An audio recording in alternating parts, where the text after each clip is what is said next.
नमस्कार, मैं रविंद्र कुमार, ना किसी का दुश्मन ना किसी का यार, लाइव हरियाणा न्यूज में आपका स्वागत है। आज हम आए हैं हिसार के दूरदर्शन केंद्र पे, जहां लगातार पिछले कई दिनों से धरना प्रदर्शन चल रहा है। आज इस धरने प्रदर्शन पे हमारे बीच में हरियाणा के पूर्व मुख्यमंत्री चौधरी ओम प्रकाश चौटाला साहब यहाँ पहुंचे।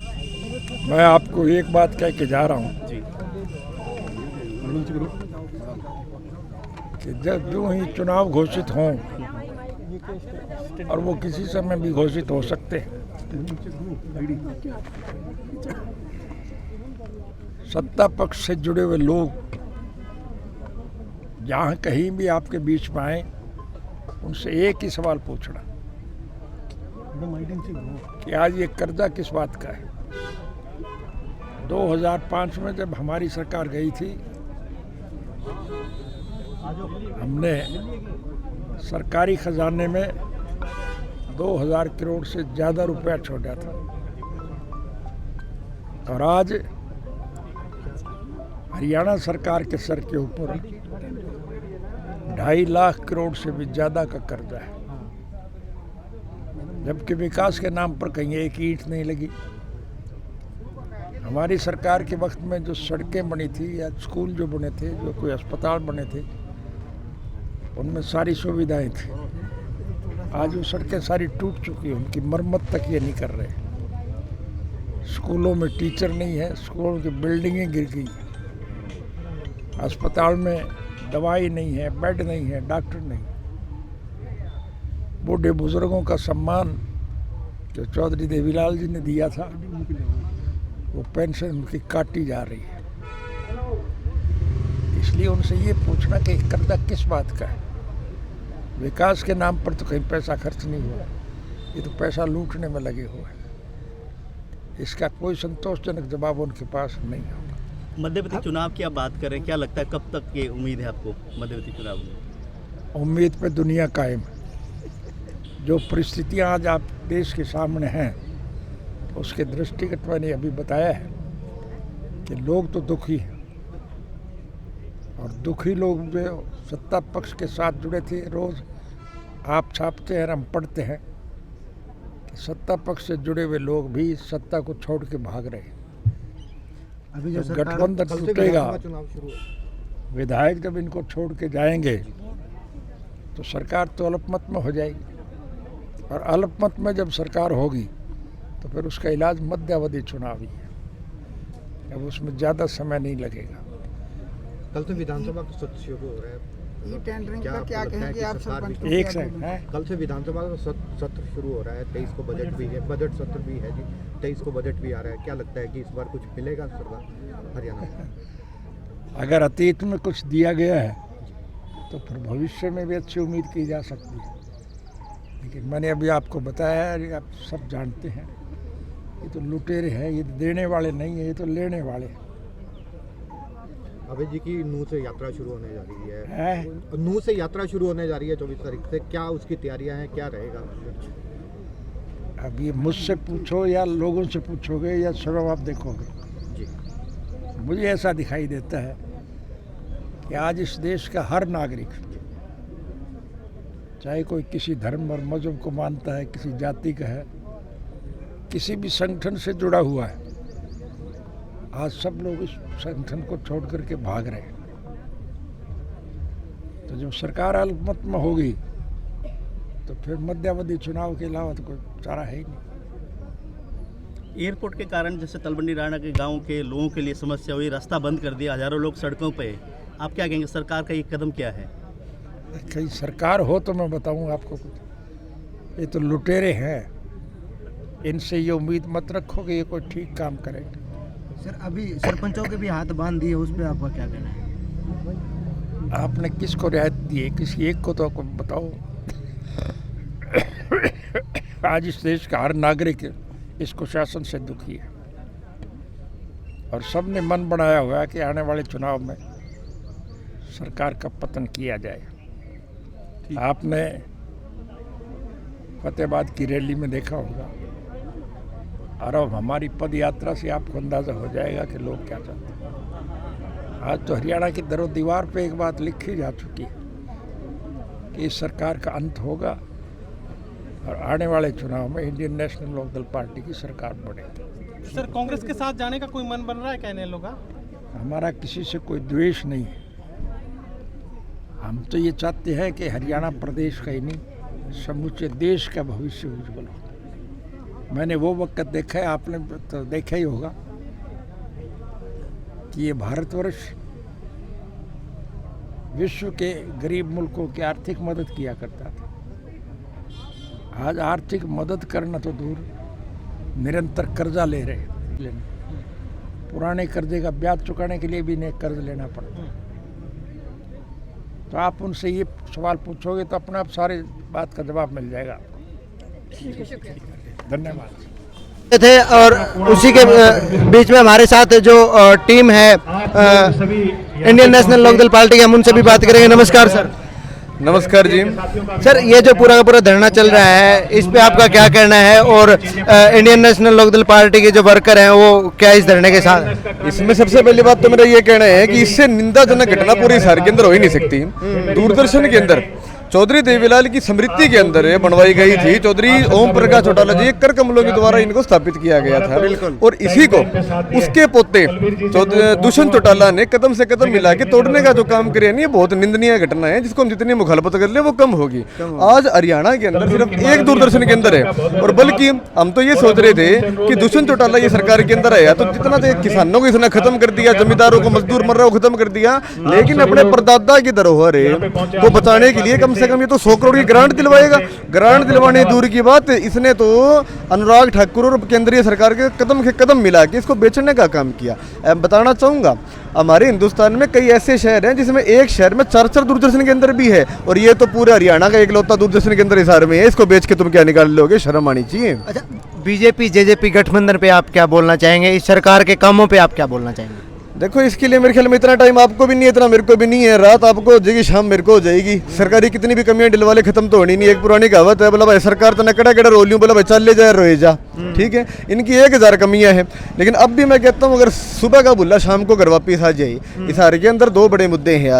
आज भी अगर ये सरकार वाले कदम उठाते हैं और कदम उठा के इस दूरदर्शन केंद्र को यहाँ रखते हैं, और दूसरा जो अपना बरवाड़ा के अंदर इन्होंने रोड खत्म करने का कार्य किया, 6 किलोमीटर के रोड को घूम के 21 किलोमीटर किसानों को, मजदूरों को जाना पड़ रहा है, उसमें करके है, तो क्या पता इनकी थोड़ी कम हो जाए। और अच्छा, हाँ, एक चीज मैं बीच में पूछूंगा, आपने कहा सुबह का बुला शाम को घर आ जाए, पार्टी में बुला रहे हैं या किस तरीके से बोला? देखो जी, हम ये फैसला लेने वाले इंसान नहीं, हम तो एक कार्यकर्ता है साधारण से। हम तो देखो आज चौधरी ओम प्रकाश चौटाला जी और किसान केसरी अभय सिंह चौटाला जी के निर्देशानुसार, आदेशानुसार जनता की भलाई के लिए सुबह निकलते हैं, शाम को घर घुसते हैं। ये फैसले हम नहीं ले सकते। हम तो इसलिए कह रहे हैं कि इंडियन नेशनल लोकदल का कार्यकर्ता आज कदम कदम पे कहीं भी कोई समस्या है तो वहाँ साथ खड़े है, और अंतिम सांस तक हम लड़ाई लड़ने का कार्य करते हैं। क्या उम्मीद लगाएं कि जेजेपी और INLD एक हो सकती हैं? मैं आपको बार बार ये बात कह रहा हूँ, हम इतने उस लेवल के इंसान नहीं, इतने बड़े बड़े मुद्दों के ऊपर बात करें। और दूसरी बात, हमें मुझे लगता है ये आवश्यकता भी नहीं है इस चीज़ की, क्योंकि आज अगर हम देखते हैं कि इंडियन नेशनल लोकदल बहुत मजबूत हो चुकी है, और ये परिवर्तन यात्रा होने के बाद भ्रष्ट भाजपा और जजपा सरकार के विकल्प के तौर के ऊपर जनता, किसान, मजदूर, मर्रा, युवा, छात्र, सभी संगठन, सभी वर्ग एक तरफा अभय सिंह चौटाला जी के साथ जुड़ेंगे, और पूर्ण बहुमत की सरकार हमारी यूँ ही बनने जा रही है। जब इलेक्शन हुए थे, पिछले इलेक्शन हुए थे, तो लोगों ने दुष्यंत जी में चौधरी देवीलाल जी को देखा था। अब क्या देवीलाल जी की छवि किस में दिखाई दे रही है? देखो, इसमें तो प्रत्यक्ष की प्रमाण की जरूरत ही नहीं है। आप एक चीज़ देखो, चौधरी देवीलाल ने 1986 के अंदर एक लोंगोवाल समझौता हुआ था। उस लोंगोवाल समझौते के विरुद्ध और किसानों को बचाने के लिए सरकार से इस्तीफा दिया था, और इस्तीफा देकर राजीव गांधी की सरकार को झुकना पड़ा था, और बाद में लोंगोवाल वापस हुआ था। वैसे ही अपने दादाजी के नक्शे कदमों पर चलते हुए किसान केसरी चौधरी अभय सिंह चौटाला जी ने किसानों के पक्ष में हिंदुस्तान के एकलौते विधायक होकर इस्तीफा दिया, और बाद में सरकार को झुकाने का काम किया। दूसरी बात, 1986 के अंदर चौधरी देवीलाल ने यात्रा निकाली थी, और उस समय का तत्कालीन प्रधानमंत्री राजीव गांधी ने यह कहा था, ऐसी यात्राओं से हमें कोई फर्क नहीं पड़ता। परंतु वो यात्रा निकालने के बाद 1987 में हिंदुस्तान का एक रिकॉर्ड कायम होता है। चौधरी देवीलाल 87 में 85 सीट लेके आते हैं 90 के अंदर से, और एक तरफा इंडियन नेशनल लोकदल सरकार बनती है। वैसे ही अपने दादाजी के नक्शे कदमों पर चलते हुए चौधरी साहब अभय सिंह चौटाला जी पद यात्रा निकालने जा रहे हैं। सभी वर्गों को, सभी जातियों को, जातियाँ 2 ही होती हैं, एक किसान, एक लुटेरे की एक कमेरे की। आज लुटेरों की जो जाति है वो सत्ता के अंदर बैठी है, लुटेरों को जाति को खत्म करने के लिए चौधरी साहब पद यात्रा निकालेंगे और सभी जातों को, सभी धर्मों को, सभी वर्गों को एक करेंगे। तो वो अपने चौधरी देवीलाल जी के नक्शे कदमों पे चलने वाले यार, बल्कि तो मैं ये कहूँगा वो तो चौधरी देवीलाल का आईना है जो उनके पद चिन्हों पे चल रहे हैं। और हरियाणा के विकास में एक नई जो रोशनी है वो अभय सिंह चौटाला जी के सिवा दूसरा विकल्प नहीं है हरियाणा के पास। अगर ये बीजेपी सरकार बड़े ढकोसले करती है, ये करोड़ों रुपए खर्चते हैं कि जो किसानों की आय दुगनी करने की कोशिश करेंगे, इतने बड़े बड़े आयोजन करते हैं, लेकिन एकमात्र जो साधन था उसको मारने का काम इस सरकार ने किया है। क्योंकि इस सरकार की सोच ये रही है, आप तो एक किसान नेता रहे, किसानी को आपने बड़े करीब से देखा है, तो अगर किसान को मारना हो तो उसके पास जो रिसर्च जो पहुंचते थे, जो आविष्कार जो हमारी यूनिवर्सिटी करती थी, वो उन किसानों तक ना पहुंचने पाए, किसान अपने आप कमजोर हो जाएगा। और ये मेरा हरियाणा प्रदेश तो किसानों का प्रदेश है, हरियाणा के किसानों की रीढ़ तोड़ने का काम ये सरकार कर रही है। तो मैं अनुरोध ये करूंगा कि चौधरी साहब से कि इस चीज को बचाने में, इस स्मृति को बचाने में आपने जो आज यहाँ पहुंचने का योगदान दिया है, हमेशा आपके ऋणी रहेंगे।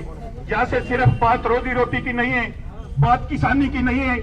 मैं आपको बता दूं कि देवता रूपी इंसान जिनकी स्मृति यहाँ से जुड़ी थी, जो हमेशा किसानों के हितैषी रहे, उनके नाम को भी मिटाने का काम ये सरकार कर रही है।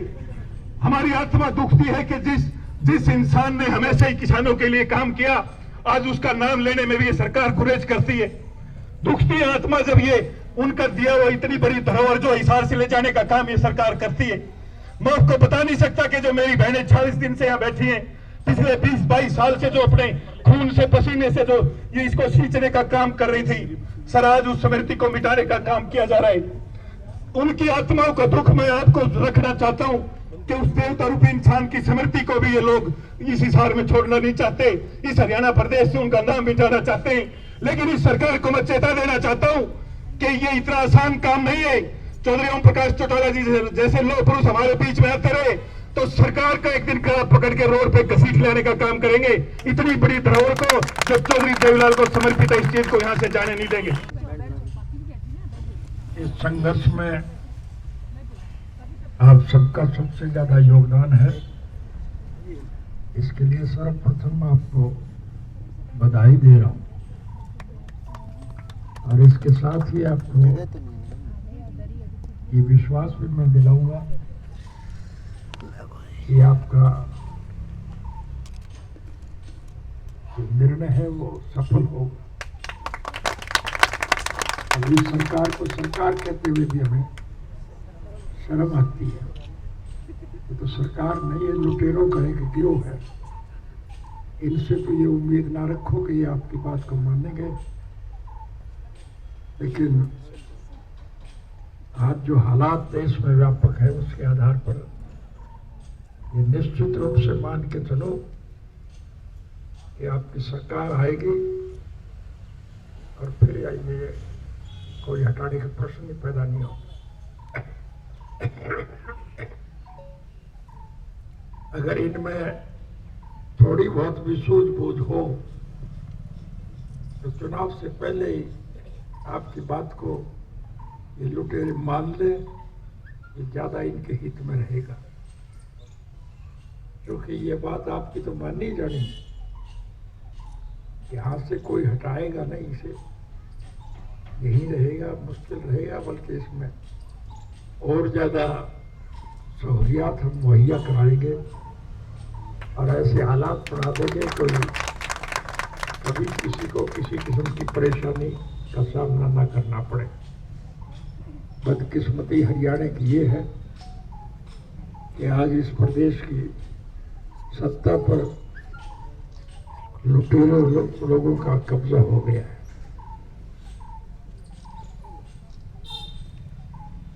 अब तो ये भी खुद भी महसूस करते हैं कि इन हालात से छुटकारा कैसे मिले।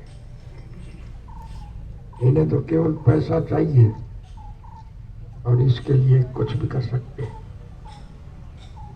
इसलिए परिस्थितियां आपके अनुकूल है। मैं आपको विश्वास और भरोसा दिला रहा हूं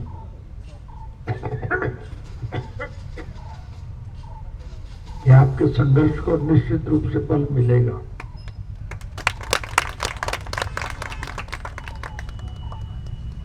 आप सभी जुझारू साथी यहाँ बैठे हैं, आपको तकलीफ होगी क्योंकि चुनाव में भी समय खासा है, लेकिन परिस्थितियां आपके अनुकूल है।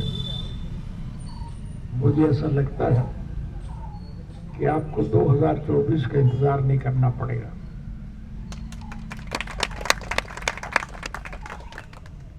हरियाणा में मध्यवर्ती चुनाव होंगे क्योंकि आप स्वयं देख रहे हैं सारे हालात को। आज इस सत्ता की लूट मचाने के लिए जो लोग उनमें शामिल हुए हैं वो सत्ता को छोड़ रहे हैं। ये गठबंधन टूट जाएगा। सत्ता से जुड़े हुए लोग जो हैं वो सत्ता को छोड़ देंगे।